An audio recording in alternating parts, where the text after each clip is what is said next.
Hello friends, welcome back to my channel. I'm Em and it is time for my April catch-up and pickles vlog.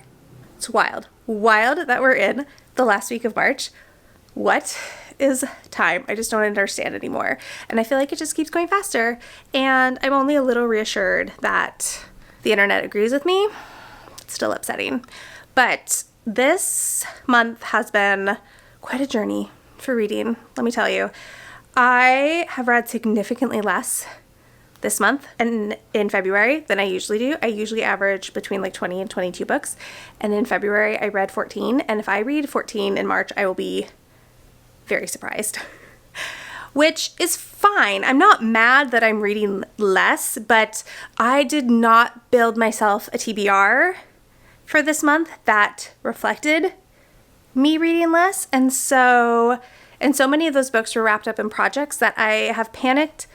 I'm panicking a little bit. I have one book left for a project and I've already started it. I'm like 40-ish% of the way through. So I'm going to be reading that in the background because I do need to finish that because that video needs to go out before the end of the month. But I also have a bunch of books that I've started because I've just been like starting books and reading chapter 1 and then not continuing, and it's a problem. And I have 4 books from the library that I really want to read. So, and I have 2 books off my TBR that I still have to read. Okay, so let's go through all the choices. Okay, so I have started The End of Everything by Katie Mack. I was listening to this on Spotify and then I ran out of Spotify hours and then I just never kept reading it. So I have like, I don't know, what do you think that is? 40% left to go. This is nonfiction and like I said, I was really enjoying it. I'm just kind of waiting for my Spotify hours to refresh because I was really digging the audiobook and the chapters are kind of long and honestly, like, I'd just rather listen to it. And then I really impulsively started The Ornithologist's Field Guide to Love by India Holton. This one was such a journey. I got it on ebook from the library, and then I was really enjoying it, but I am a really slow ebook reader, and so I wanted a physical copy, and I placed a hold on it, and then my ebook expired. That is where I am at, and I haven't read any of it physically since I got it, but I would really like to continue on this one because this one was really cute, and I was having a good time. And then on my Kobo, this is where we're really going to see the problem that I'm in. I've started 3 books, all from Kobo Plus, which is like their version of Kindle Unlimited, I think. And so I've started, I don't think you can even see them, but I started The Foxhole Court, Rest Stop, and book 1 in The Secrets of Ormdale. These were all like super, you can't even see them because it's so out of focus. These were all super mood reads. And like, as you can see, like, I'm not very far. I've read like a chapter in each of them. I don't think I even finished a chapter in The Foxhole Court or The Secrets of Ormdale, and I've only read 1 chapter in Rest Stop, but it's so short. So like I should conceivably make progress in these, though I'm not committing to The Foxhole Court. That is like me kind of like playing fuck around and find out. So that's the like currently reading. These 2 I've read enough that I have entered them into Storygraph. I haven't entered a thing from my Kobo into Storygraph. And then for my TBR, the only 2 books that I'm really committed to reading are Symbiosis by Sue Burke. This is for an SFF book club that I'm in, and they meet, oh hi, and meets at the end of the month, and I would really like to try this. This has been on my radar for a really long time, so it's not too long, but I'm worried it's going to be dense. And I've been reading a lot of sci-fi and fantasy this month, and so I definitely like need a palate cleanser or 2 before I dive into this one. And then I have I Like Me Better by Robbie Weber. This was my TBR jar pick for this month. My other one was The Baby Dragon Cafe, but I DNF'd that pretty early in the month. It's just not for me. But I still want to give this one a try because it's like a queer YA romance, and I think I would like it. Also, my middle kid read it, and they really loved it. So if I read it, I'll have something to talk to them about. And then I have 4 books. Oh, let's turn the sucker around. This is a lot to just look at books. Spring break and the teenagers are out. A whole pack of them just walked by my house. And then I have a whole bunch of library books that I'm really excited to read, and I want to read sooner rather than later. I got Victorian Psycho by Virginia Fato, which is horror. It's short. This is a book club pick or a bloody read or something for Jan Agaton's Patreon, and I'm a part of that, and I want to read it because I think she's going to have a spoilery vlog for this, spoiler-filled vlog. Also along those lines for Jan's Patreon is last month it was Don't Let the Forest In by C.G. Drews. This is YA queer horror, and she already has a spoiler-filled vlog up for this one, but I want to read it first before I watch her video. So, like, this is also not very long. I really want to read this. I've heard this is so good. Like, I've watched a couple of videos of people read this that are spoiler-free, and, like, I am so hyped to read this book. I also finally got Green Teeth by Molly O'Neill from the library, which this is, like, cozy monster fantasy. I don't know. It sounds really good. It's gotten comped to T. Kingfisher, though I don't think quite as humorous as T. Kingfisher is. And these are all 3 new books, which means I can't renew them. So if I'm going to read them, I got to read them. I'm kind of hoping since those 3 are all kind of on the shorter end, it'll be doable this week. And then I did get book 3 for the Lady Darby series, which I'm reading through, but I might take it off. Like, this one's not new. This one I can renew, and I don't think anybody else is going to be clamoring for it. And I think I might be doing, like, a book series bingo video, and I put this title on the bingo board. So I might, to alleviate some pressure, take this off of this week's TBR, or really just the March TBR, and I'll get to it later. So these 3 are, like, my high priority. Oh boy, do I want to read these books. So I don't know what I'm thinking. It's also, did I mention, it's spring break. My children are home all week, which is great. We have a lot of really fun things planned, and I think it'll be fun to kind of bring you along for some of them. But of course, I will not be showing my children. I just don't. I show them as little as possible. Every once in a while they sneak in, but I try to keep them off of this as much as possible. But we're doing fun things that you can come along for. Anyways, so I'm thinking my first order of business, I think I have 2 more days before my Spotify hours renew. I think I'm going to start I Like Me Better first because I really do want to prioritize my TBR jar book, and I need a break from all the sci-fi fantasy. And I just finished a horror earlier today, and I don't think I'm ready to, like, dive into another one super quick. So I think I'm going to start with I Like Me Better by Robbie Weber, and I'm going to read this first, and then maybe once I'm, like, halfway through this and I finish the other book that I'm reading for a different project, I'll know what I'll do, but I'll do something.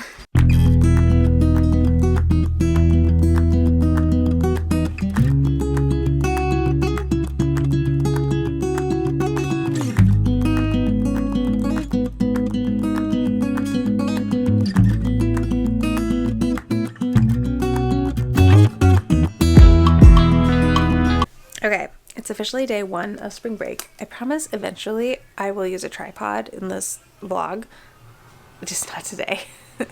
And we went swimming we went swimming this afternoon, and one of my kids and their bestie are going to see Snow White by themselves, and it's the first time I've just dropped a kid off at the movie theater, so it's like I unlocked another level of parenting tonight, which feels very cool but also very scary, and that movie is real loud, sorry. But I finished Rest Stop by Nat Cassidy. I don't know how I feel about it.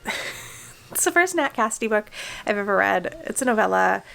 It's basically this man is driving late at night and stops at a convenience store to get snacks and use the bathroom, and then basically ends up getting tortured in the bathroom for the most part. And it was weird and very visceral and very gory, and I also flew through it. So I'm not sure what my rating is or will be. I don't know. I have to think about it because, like, I flew through it. I was riveted. I was so, like, invested in what was happening to this poor man. But did I enjoy reading it? I don't know. Jury's out. But, yeah, I guess good first impression for Nat Cassidy. I don't know that I'll read Mary because I feel like with menopause looming on the horizon for me eventually, I don't know that I want to read a horror book about a woman going through menopause just now, but maybe Nestlings.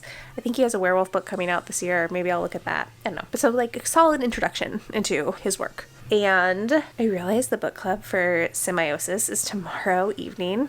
I'm not going to make it.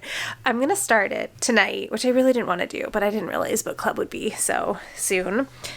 But I at least want to start it. I don't know that I'll be able to make it to the book club just because of everything that we have going on tomorrow, but I feel like I should at least start it. I did read a chapter of I Like Me Better last night, but it was literally chapter 1, so I have no thoughts to tell you. But I finished a book that I had started. Like, I finished one of the million I've read chapter 1 of books that I have right now.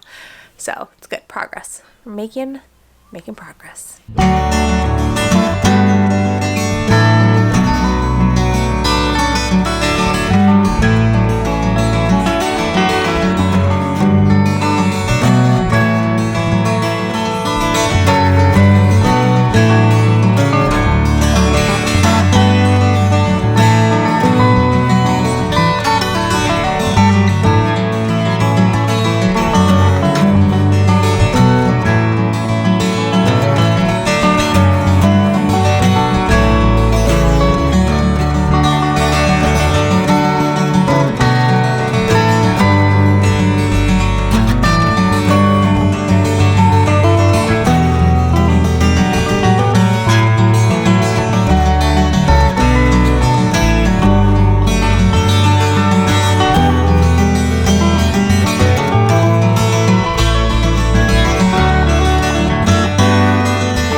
Update yesterday. Oh, hello, excuse me.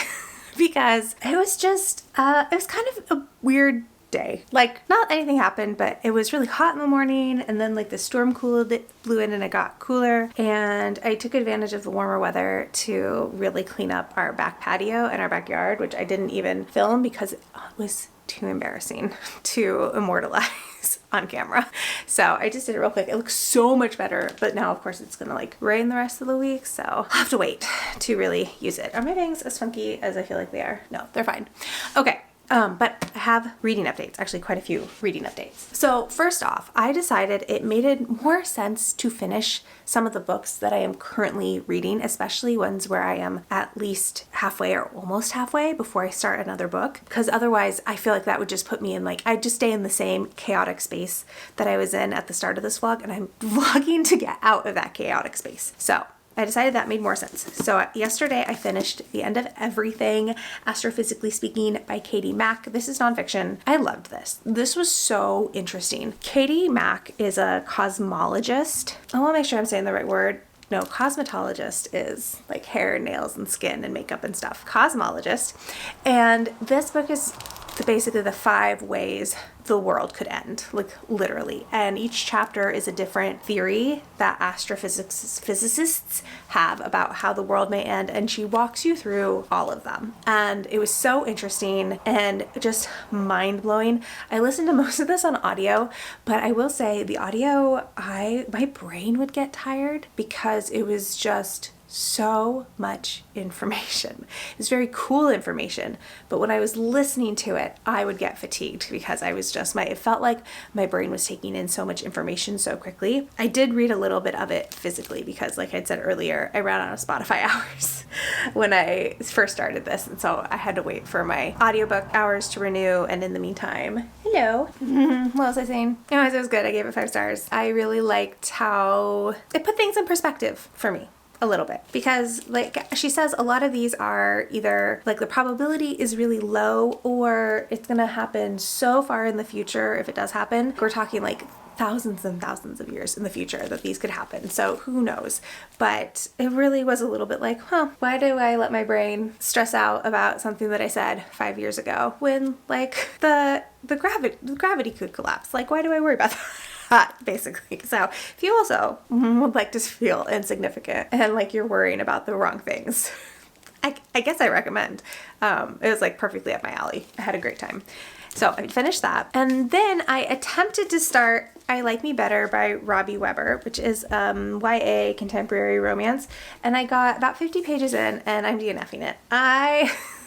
Sometimes I read YA romance and I really like it and I think it's really sweet and very cozy and I'm reminded of being that age and it's a really lovely experience. And other times I pick up YA romance and I feel way too old to be reading this genre. So unfortunately this fell into the latter experience and I just was having a really hard time getting into the writing. It felt, even though I only read 50 pages, like reading those 50 pages felt like work. That is not the vibe that I want. So DNFing this one. And it's not bad. I'm not the right reader for this book. And also the premise, sorry, I really have more to say.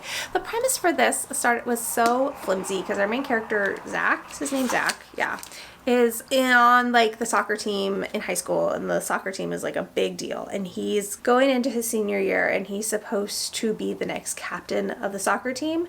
But then the current captain of the soccer team plays a really stupid, harmful prank on one of the rival high school that they play, and he freaks out and he's like, oh my gosh, I'm not going to get into, like, if the college that I'm going to next year hears about this, like it could affect everything. And so Zach takes the fall, like takes the blame for the prank and then has to take the punishment and all of, like the stuff that goes around with it.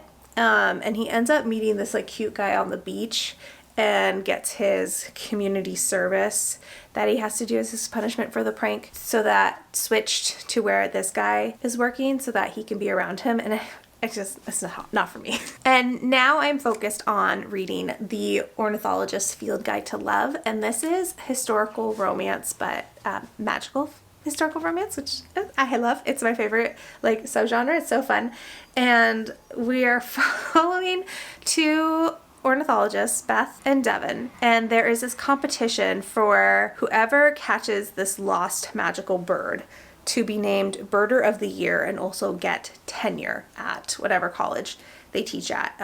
Beth teaches at Oxford and she's the youngest professor in the college's history, and Devin teaches at Cambridge. And it's such a silly, goofy time and I love it so much. It's just like, it's making me giggle.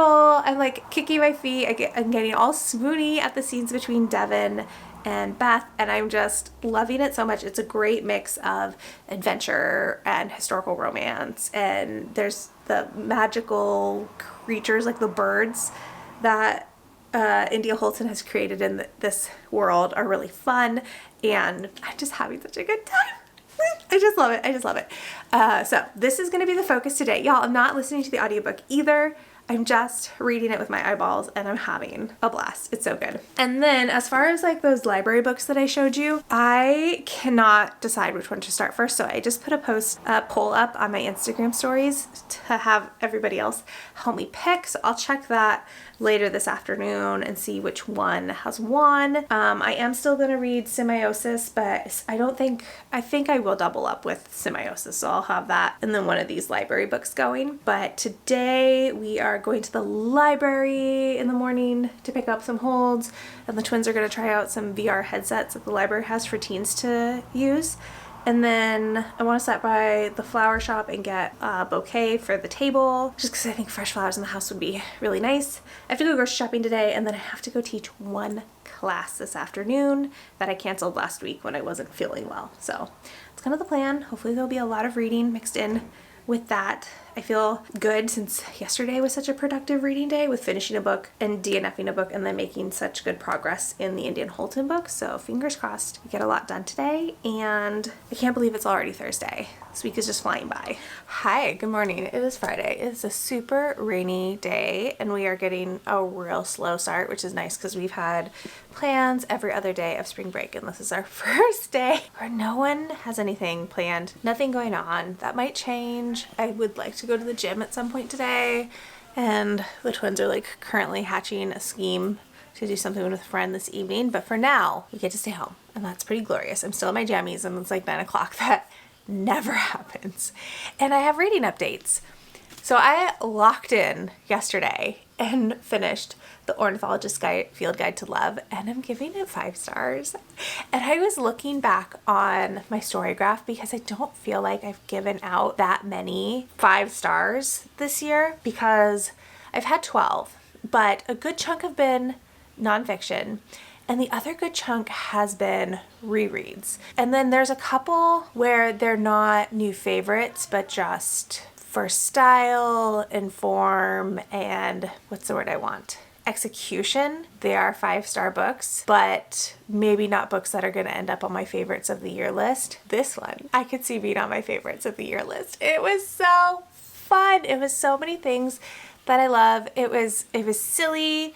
It was smart. It was that historical fantasy romance mashup that I love so much. And I just thought Devin and Beth were so lovely in this.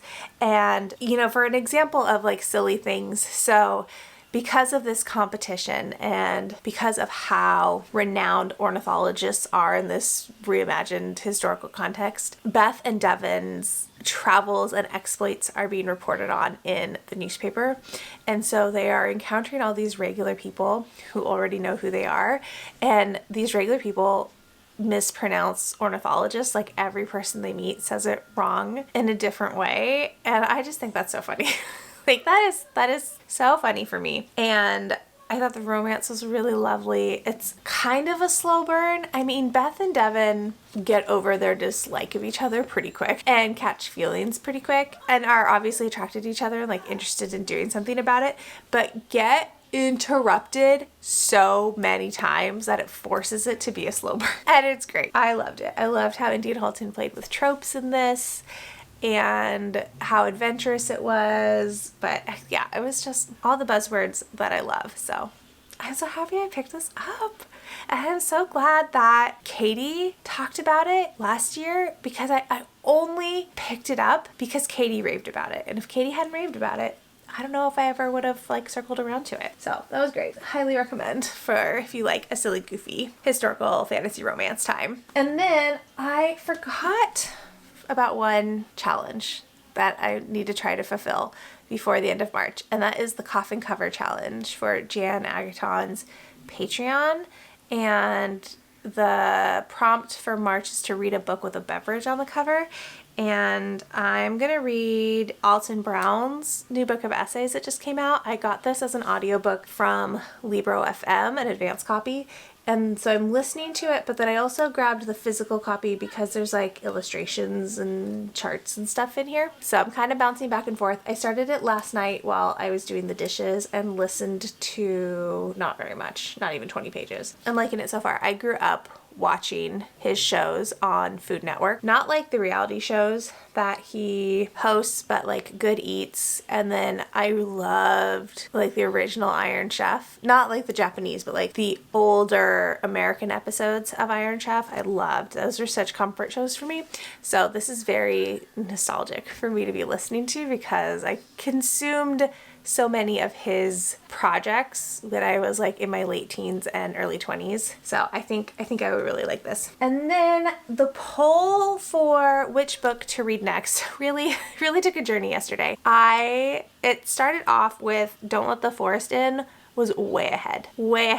So that's what I started. But when I checked this morning, Don't Let the Forest In and Green Teeth were tied. But I started this last night when it was ahead. So I'm just under 100 pages in. It is a fast read because I didn't start this until bedtime last night. And then I've just read for a little bit this morning. And it reads really fast. This is like gothic YA horror about these 2 boys who go to this boarding school.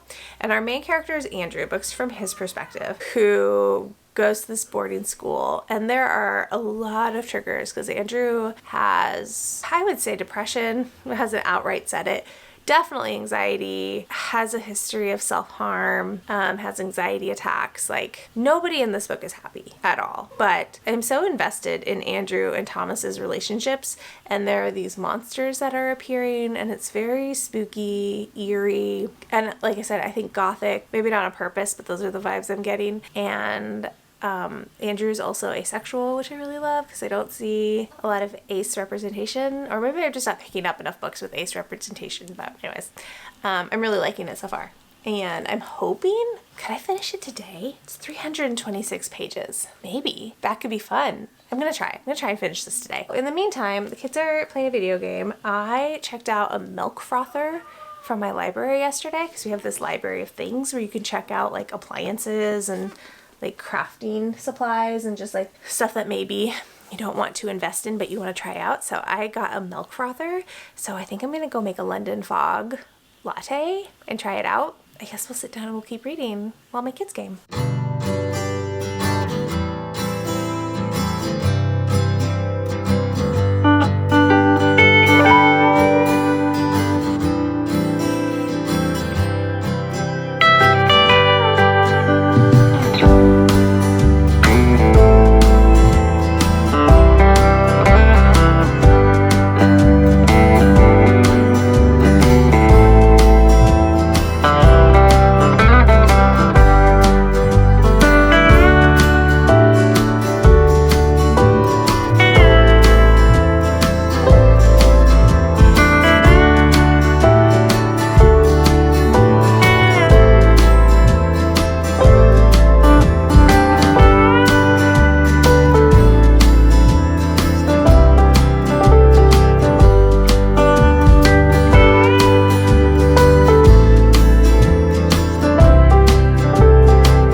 Hello friends, happy Saturday. I have some book updates for you.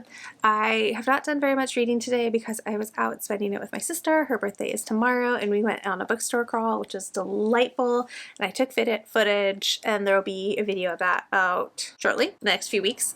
Because of that, I haven't done a lot of reading today, but that's okay because I busted out books like a boss yesterday. I read Don't Let the Forest In yesterday and was emotionally destroyed by this book last night. I read the last page, turned it, realized that was the last page, turned it back, reread the last 2 pages, turned it again, and then dissolved into a pit of I don't even know what. But this was beautiful and heartbreaking and gory and gothic, and I just loved it so much.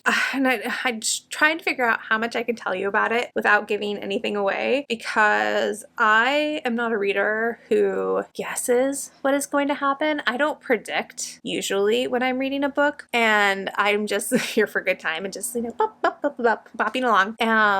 And that means often I am caught by surprise because I'm not stopping to think about what the logical conclusion might be of the sequence of events that I'm reading about. And because I am like that, this book caught me off guard and I was not ready for the twist. Not ready. To the point where I almost want to go back and reread it so I can see all the, because in hindsight, I can see, oh, yes, of course that is a reveal. Like that's been set up the whole book. That makes total sense. But I didn't catch it in the moment. And so now it's like, oh, I need to go back and see all the moments that C.G. Drews tricked me. Or not tricked me, but, you know, dropped a breadcrumb and my dumb butt was just skipping down the path. Totally missed it. Did I tell you what this is about? So it's about Andrew and Thomas. Well, primarily Andrew. And they go to this boarding school called Witchwood. Is that what it's called? Yeah, Wickwood Academy. And Andrew goes there with his twin sister Dove. And you get the idea, you get the feeling right from the get-go that something happened last year that makes coming back in this year really fraught. And Andrew knows that Thomas and Dove had a fight last year and they're not talking to each other. But Andrew doesn't know why, and neither of them will tell him what happened. And Andrew likes to write these gothic, chilling fairy tales with a lot of violence and a lot of gore and a lot of bad things happening to the heroes. And then Thomas is an artist, and Thomas in the past has illustrated or drawn pictures of the monsters from the stories. And the monsters somehow are manifesting and attacking people at the boarding school. So I think that's all I'm going to tell you. And this is gothic. And there are really strong horror moments. There's a lot of body horror. I will tell you, just for like a content warning purpose, Andrew has anxiety and has panic attacks, and that is all described very accurately. So, you know, if that is something you have dealt with, tread with caution, because sometimes it was tough to get through because it just felt so realistic, and like my body started to feel the way I feel when I am feeling particularly anxious. It's very evocative writing as far as that goes. There is a little bit of eating disorder, disordered eating behavior in this. So also that would be like, there's just a lot of trigger warnings. The author put them in the beginning of the book so you can peek at them to see, but those were the two that I feel like it doesn't give away anything to tell you that those are there, like anything plot wise. And those are the ones I feel like could catch you the most off guard. So, but I think this book is beautifully written. The imagery is stunning, and I really love that this exists for a YA audience, because I feel like sometimes as adults we get caught into especially with like horror or darker content of like, oh, that's too dark for YA, or that's the horror elements are so good for a YA, which I get what people are saying, but sometimes it can sound really dismissive. And I know teens are interested in dark content too.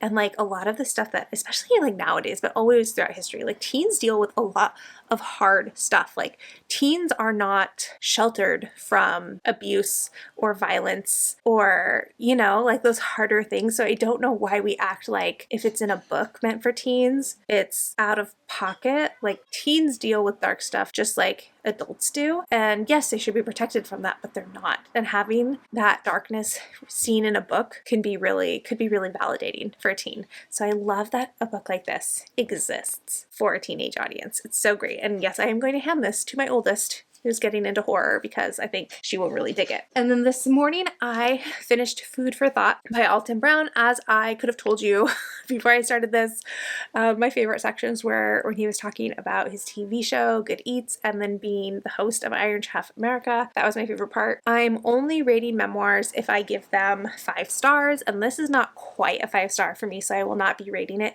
It was so close, but he had a throwaway comment about youths and gender that was unnecessary and very dismissive of like the LGBTQIA teen experience. So I didn't love that. And then there was one essay that heavily relied on a Harry Potter reference, and I'm just burnt out on Harry Potter as a cultural touchstone. I'm over it. I'm so exhausted. I would love for us to move on and hear about a different, like Hunger Games. Can Hunger Games become our go-to cultural touchstone? Like that would be great. But I'm just so burnt out on Harry Potter. I'm so sick of hearing about it and having to, by proxy, engage with that IP. And so now when I read a book published this year that references that, I'm just like, I'm over it. So it was almost a 5-star.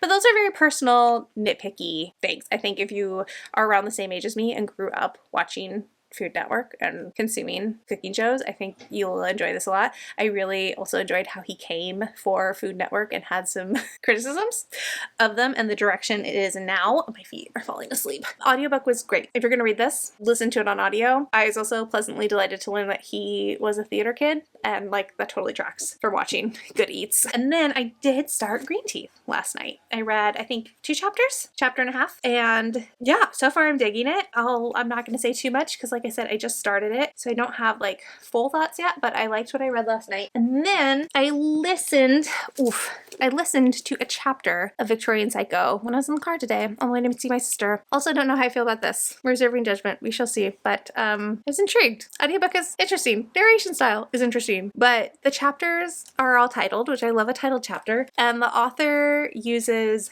in which, for chapter titles. Like the chapter 1 is In Which I Arrive at Ensor House, and I am a sucker for an In Which chapter title. So we'll see how this goes. So currently reading Saturday. So this vlog's gonna go for 2 more days. I'm hoping I'd have to finish a book a day. I have to finish a book tomorrow and a book by Monday. And Monday we have to go back to school and I have to go back to work. I don't know if it's possible, but I'm gonna give it I'm gonna give it the best I got.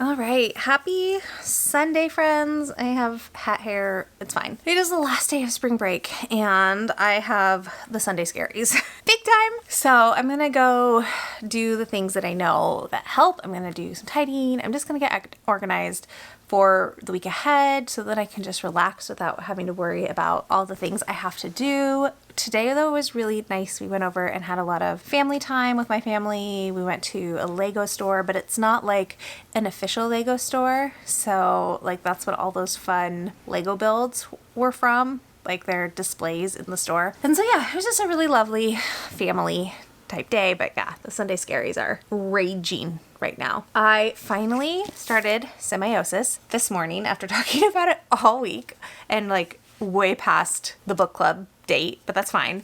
I thought the writing was going to be dense and confusing, and I've actually been very delighted so far with how readable this is. At the beginning, it's reminding me a little bit of The Vanished Birds, even though I don't know that it's going to have anything in common with The Vanished Birds, but that's kind of like what it's reminding me of right now. But I'm just in the first chapter, the first section, and our narrator is named as Octavo. And he's part of this group of people who was sent to colonize an Earth-like planet. And there's a little bit of a kerfuffle with the landing. And they're basically trying to start a farm, but the vegetation is reacting strangely and aggressively in ways that Earth vegetation does not react. And I think we change perspectives, maybe not every section, but I know the next section we switch to somebody named Sylvia, and we're in the second generation of people colonizing this planet. So I'm very interested. I'm only on page 38 though. So I'm interested to see where this is going to go. The audiobook is on Everand, and so I think once I finish Octavo's section, I might try out the audiobook as well. But yeah, I won't finish this obviously in this vlog, but I did start it in March. I may not finish it in March, but I started it. And then I decided at 28 pages in, I'd gotten to chapter 3. I'm going to softy enough Greenteeth because right now, so our narrator is Jenny Greenteeth, which is this monster that lives in this lake. And we start off in its medieval times. And Jenny in chapter 1 is telling us about herself and living in the lake and her daughter. And we're just like, the voice of Jenny is really fun and interesting. And and because this is medieval times, a woman is dropped in the lake and she's chained.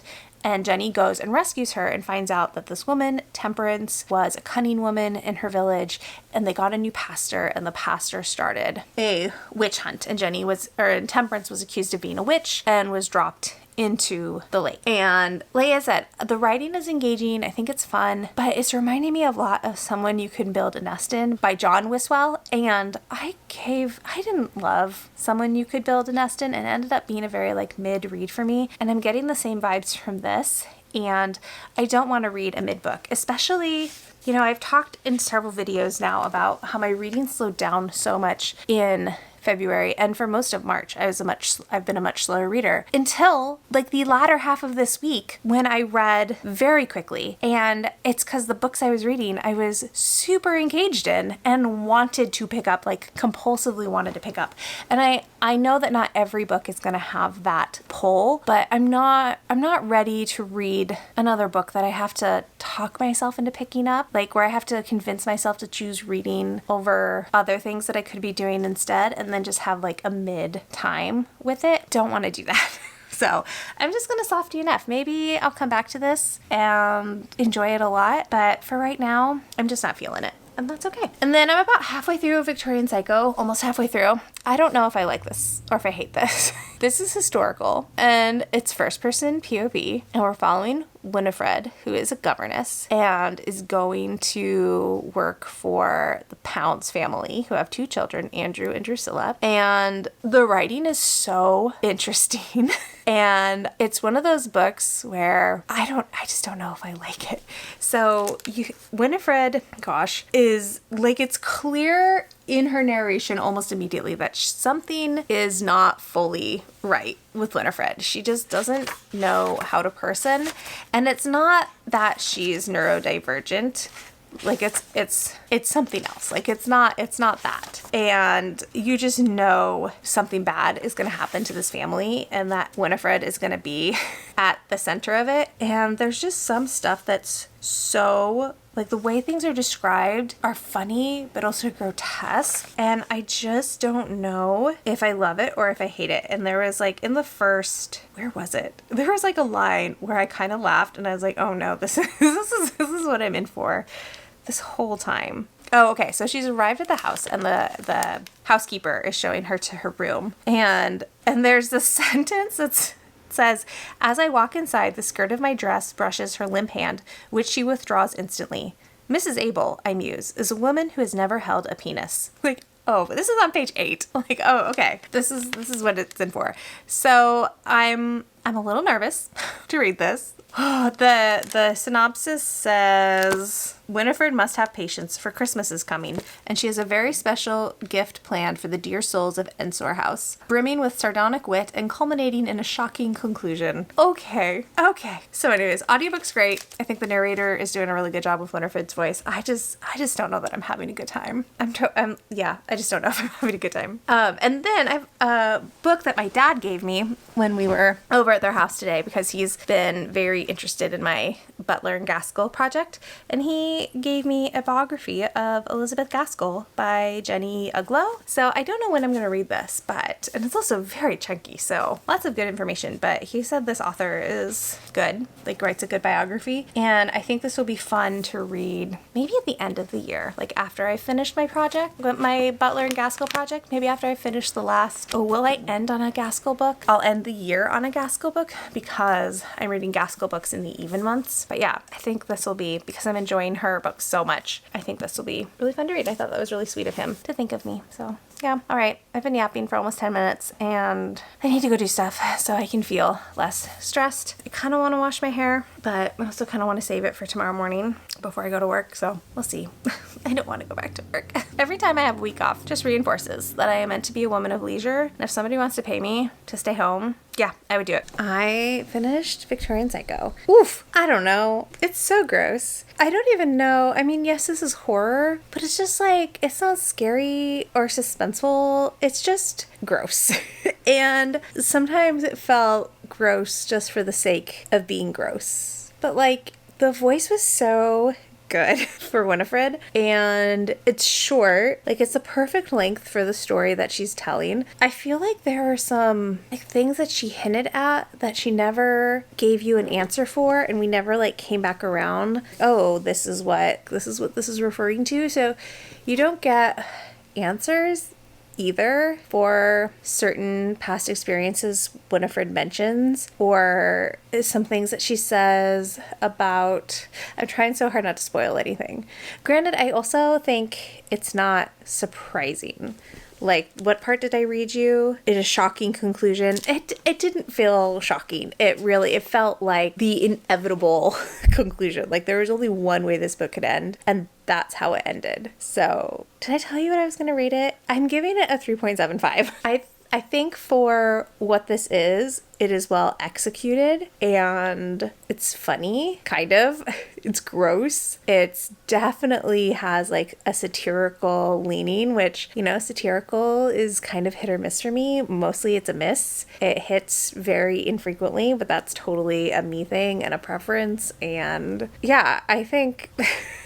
I don't know that I would even recommend this, because I don't know like who I would recommend a gross book to without having something else to say, oh, but it does this really well. Anyways, so that was the thing that I read in March, I guess.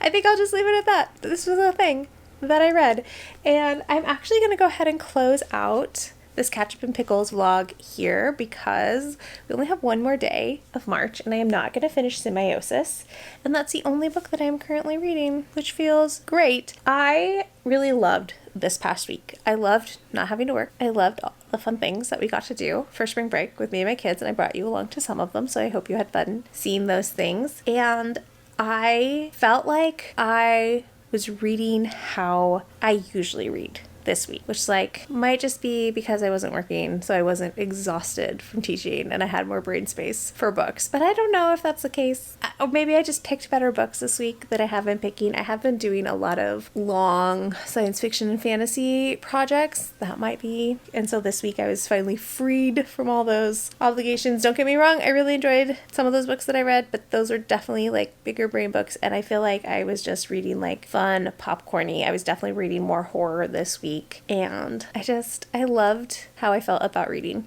this week.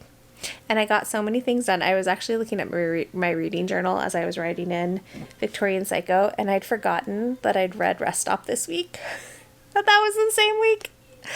Alright, so yeah, it was a great week of reading, and getting to some things that I really wanted to read but weren't necessarily on my TBR. I guess I'm caught up, kind of. I'm only going to potentially be carrying one book over into April, which is great. And yeah, I did organize my Kobo reading a little bit. I don't think I showed you that, but I got rid of some books that I had impulsively, like, I don't think I'm going to read Foxhole Court. Maybe eventually, but not now. And I'm going to restart that other book that I was talking about on my Kobo because I've read chapter 1 twice. I haven't finished chapter 1 yet.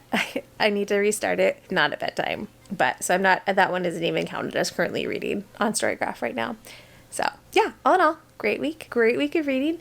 If you made it to the end of this, thank you so much for spending your precious time with me. If you want to leave an emoji to let me know that you made it to the end of this video. Oh, blood? Should we do a blood emoji? Yeah, sure, why not? Leave a blood emoji. And like if you liked it, subscribe if you want to, and I'll talk to y'all in the next one. Bye.